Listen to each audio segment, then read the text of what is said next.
Hello once again, and welcome back to Moosemeister Plays Victoria 2. I am Moosemeister, as usual, and this is our French campaign. So, last episode, I annexed Burma, as you can see, and was in the middle of producing more armies, which I did not get around to organizing. Let's do that now. I can meet up there in Burma. And I have to figure out who goes where here. I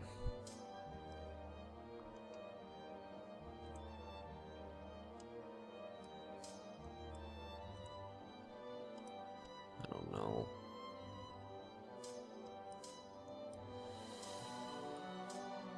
I'm always kind of encouraged to do this haphazardly because I'm lazy, but you know, it's generally best to actually try.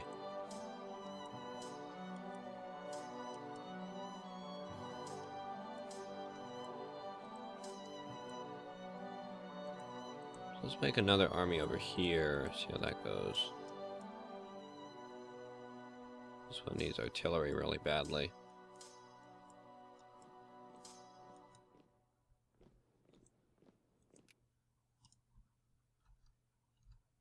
And then that guy can just go here. What the heck? So that looks okay. Might as well combine all of those. And then, as you can see, I am at war with Brazil and Colombia, or no, Mexico and Colombia, because my Sphereling and ally Brazil called me in, and I just don't really care. I'm probably not gonna contribute anything to that effort. Huh. Netherlands actually took British Guyana. I don't know if I've ever seen that before. I've seen France take all of it. I've seen Britain take all of it, but the Netherlands usually doesn't get enough to actually demand stuff from the UK. It's kind of cool. Currently ranked 9. Alright, let's resume play.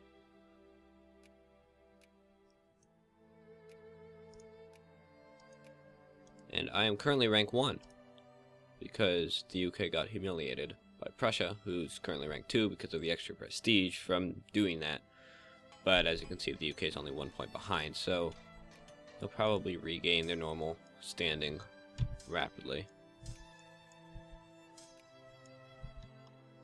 Just combine all of these. Some American something.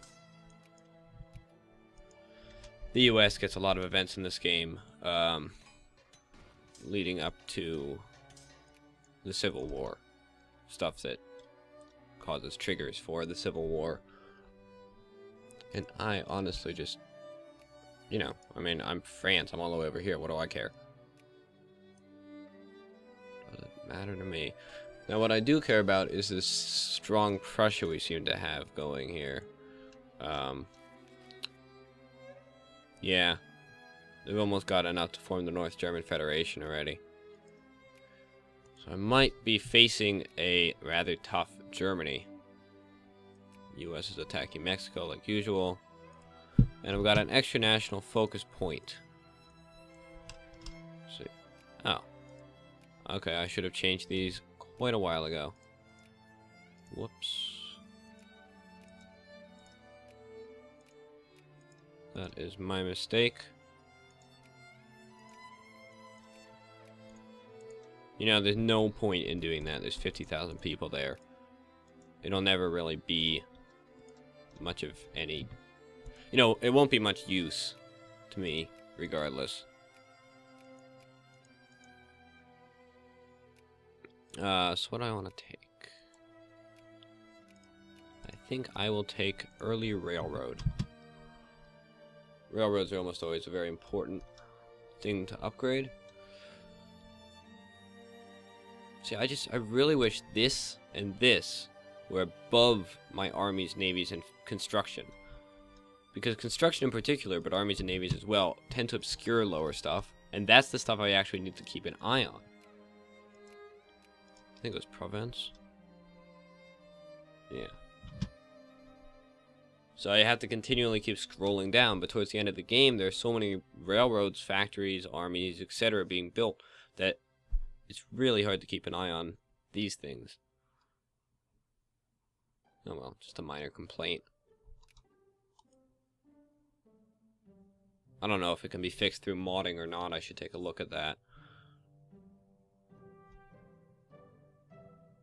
Just waiting for Poitou to finish. And unfortunately, it took a lot of, here we go, a lot of, oh wait, I said I wouldn't do that. What was I saying? Oh, unfortunately, I took a lot of aggressive expansion. Or infamy, it's called in this game. Sorry, I was playing Europa Universalis last night. I'm all confused. I took a lot of infamy from annexing Burma. 19.49 out of the 25 cap right now. And I would really, I'm not in the position. So Spain's going to try to take Algeria or whatever. I'm not in the position to fight a containment war right now. So I don't think I'll be starting any wars at the moment. Just kind of let that cool down a bit. Just past 10 million people, which is lovely. Yeah, sure, whatever. I assume Netherlands will be taking 8th soon. Well, they're fairly far behind the Ottomans right now, actually. But the Netherlands, this side almost always becomes a great power by the end of the game. Right, I should start influencing a new nation. But who?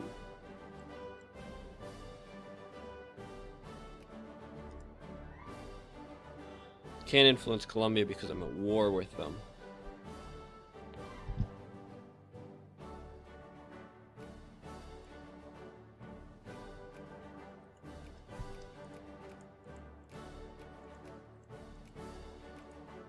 Let's see how Spain is influencing two Sicilies, but yeah, I'm discredited. So I just accepted Colombia's peace offer after not doing anything to contribute, and we won. How lovely. So everything seems to be going along smoothly. Yep. Sure, Algeria. You can have military access. Increase to Sicily's opinion of me. So it looks like I'm not going to take Algeria. But that's fine. I don't really care.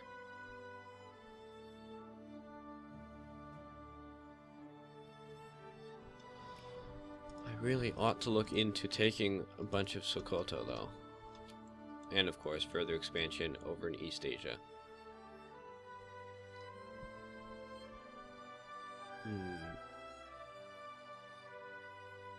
Honestly, I'm not used to playing as such a easy great power. As in, you know, I often play as a minor nation, and so spend this period of the game struggling to reach great power status, or even secondary power status, or even civilized nation status. Yeah, it's only 1843. It's way earlier than I'm usually doing anything. You know, certainly not rank 1 by now. What do I want?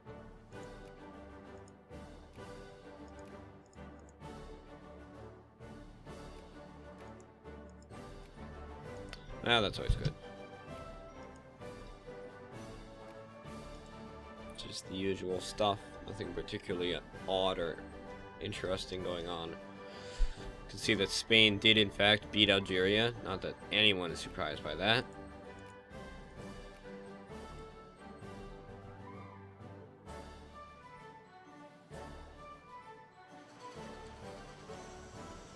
And yeah, business as usual. I'm actually having trouble thinking of anything to talk about here because everything's going so smoothly. And there's really not much for me to be doing except wait.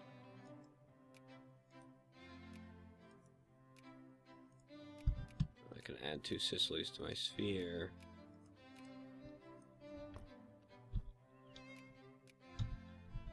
There we go. It's pretty nice. I have a good chunk of Italy in my sphere.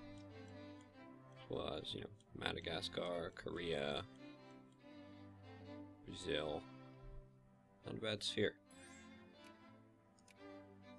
Yes, I will accept that alliance.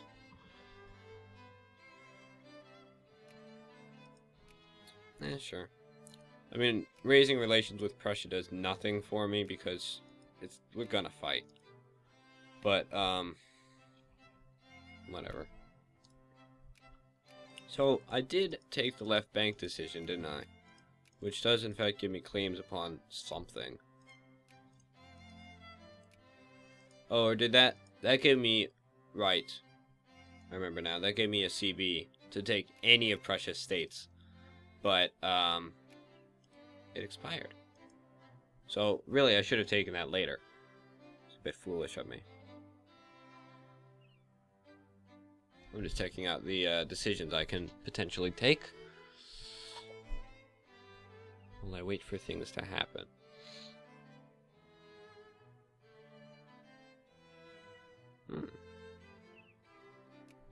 Paris can gain 5 life rating. What's it currently at? 40.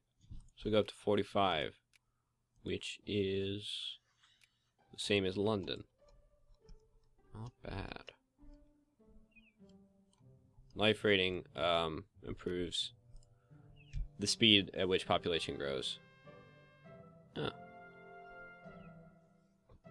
A French aeronaut become the first man to cross the Alps in a balloon. Very nice. A great achievement indeed. So yeah, see here, New York, I believe, has the highest life rating in the game at 50, meaning that it gets the fastest population growth of any province in the game.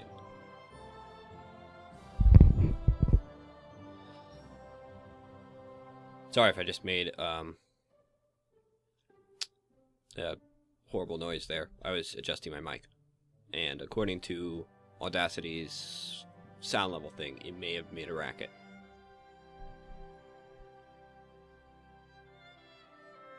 So, you know, I should actually just edit that out. So you may hear no racket if I remember to edit that out, and I'm just talking about nothing. Anyway, secular strife. It has, over the past few years, become ever more obvious to this observer that the present marriage between church and state cannot long persist in face of the ever more agonizing conflicts between them. Conflicts that I, for lack of better words, could refer to as incidents of domestic violence. Something in one of our states seems to have been caused by our ruling party's secular policies.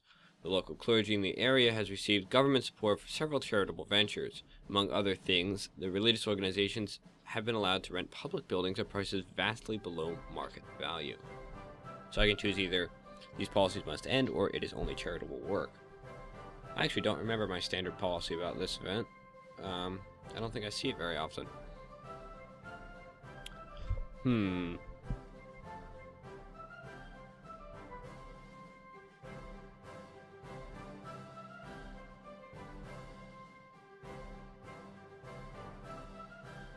So, all clergymen in province, you know, it's not a very big deal. Whatever. Let's choose that one for no reason in particular. Liberia stands with us because, you know, I care so much. They're one of the most pathetic nations in the game.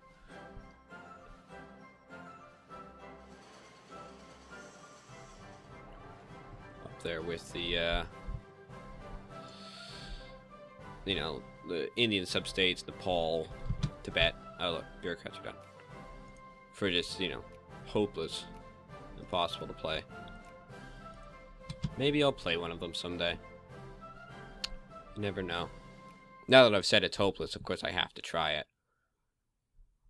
You know what, I'll try it off camera if I can get anywhere perhaps I'll do a on-camera run someday. Sikkim seems particularly doomed. Look, there's this tiny little thing encased by bigger nations. Primitive. Yeah, it's fairly hopeless. They're allied with Bhutan, so maybe they could take out Nepal. And then from Nepal, Tibet. But then where? There's still no way to get out. I guess you could go through Punjab, Kalat, Makran. It would be really hard anyway. I'm tempted. Well, I'll try that on my own time. So I'm supporting the Orleaniste. Orleaniste? I don't know. I can't pronounce French. I took Japanese class in school, not French. Anyway, they support full citizenship. Let's let them have full citizenship. I always found the way elections works kind of weird. It's like, right, because you're a democracy, constitutional monarchy, what have you, you shouldn't get to be supreme decider of your policies. And I guess under a democracy, in the end, it's whatever's most popular, but you can influence people. So it almost is more useful. Like, my personal favorite government type in this game is in HM's, whatever it's called, you know, the constitutional, yeah, HM's government, the constitutional monarchy, because you can use elections to manipulate people's opinions, and then you can choose any party you want, even the more radical ones, to be in power. So, you know, it's lovely, really. I don't have any problem with it. Anyway, interventionism, yes. But that just seems a bit strange, right? You have elections, so it just allows me to make people like jingoism more, because that's what I do. See, like, even though my party's anti-military, I go for jingoism because it allows me to add war goals. If you don't have a minimum jingoism level, you can't add war goals once you're in a war, which is one of the most important things for you to be able to do. We don't need to do that anymore, so let's pick a new target. I always have trouble figuring out who I actually want in my sphere, because once I get a few obvious targets, the rest are just kind of lackluster. I would sphere Colombia, but I can't because I was at war with them. I should work on Egypt, actually. Where is Egypt? Africa. Name. Egypt. There we go. See if I can beat the British to it. Alright, so secularized. I also have trouble not choosing my own personal beliefs in the election sometimes.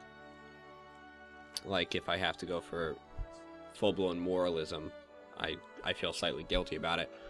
But, whatever. It's just a game. I want interventionism, so no support for planned economy. Like, I was playing the US yesterday in this game with the goal of strengthening the slave states and then playing the Confederacy during the Civil War and winning, which went rather well, except that my save seems to be corrupted or something because the game always crashes in 1871. So that's kind of annoying. But yeah, that was fun, except it goes completely contrary to my personal belief system. Obviously I don't believe in enslaving people, so it's a little hard to let myself do. Alright, full citizenship, and I seem to be coming up upon the 20-minute mark, which would officially make this the most boring episode of anything ever. But what can you do?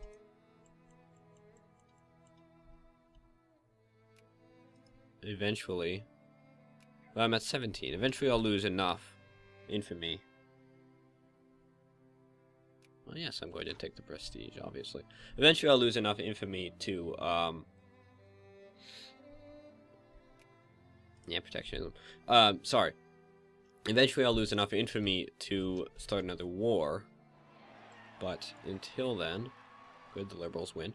Until then, there really isn't much for me to be doing here.